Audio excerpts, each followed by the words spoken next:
nous recevoir dans ton atelier. Avec plaisir, c'est mon tour de te recevoir aujourd'hui. Si tu avais 2 conseils à donner aux artistes qui nous regardent, lesquels seraient-ils? Soyez vraiment clair sur qui vous êtes, quelles sont vos forces et quel est votre message. Donc ayez un message fort et quelque chose de fort à apporter dans votre travail artistique. Et soyez là aussi pour la durée. Donc dites-vous bien que c'est un marathon. Il y a des moments forts, il y a des moments faibles, il y a des moments de découragement, il y a des moments extraordinaires.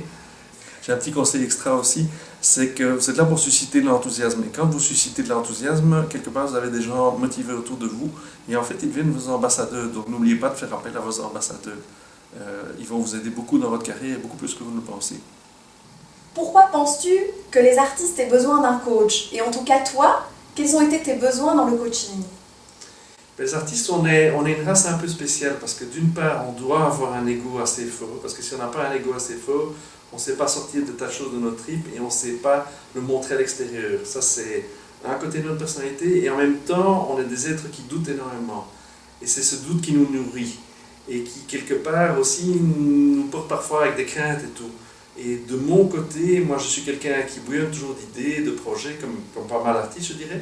Et je dirais en termes de coaching, une des choses que tu m'as apporté clairement, c'est le focus, c'est savoir qui je suis, qu'est-ce que j'apporte, quel est vraiment, en termes de marketing, on dit ma unique selling proposition.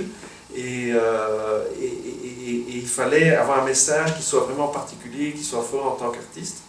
Et d'autre part, tu m'as appris aussi qu'il faut durer, on est là pour la durée. En tant qu'artiste, on est là pour un marathon et pas pour faire un 100 mètres. Parce qu'en clair, il faut toujours à peu près 10 ans avant qu'un travail perce. 10 ans, c'est 3 expos. Il faut au minimum 10 ans pour qu'un travail puisse percer, puisse montrer sa qualité et à la fois son évolution. Et donc, Yves, je vois que tu as une plaquette en main. Qu'est-ce que c'est?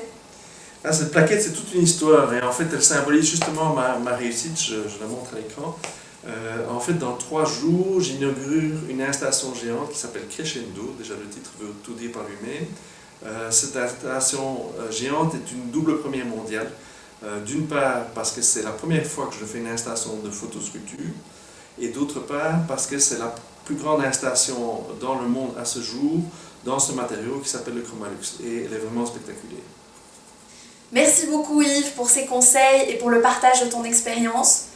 Pour ma part, je vous dis à très bientôt pour d'autres vidéos héros.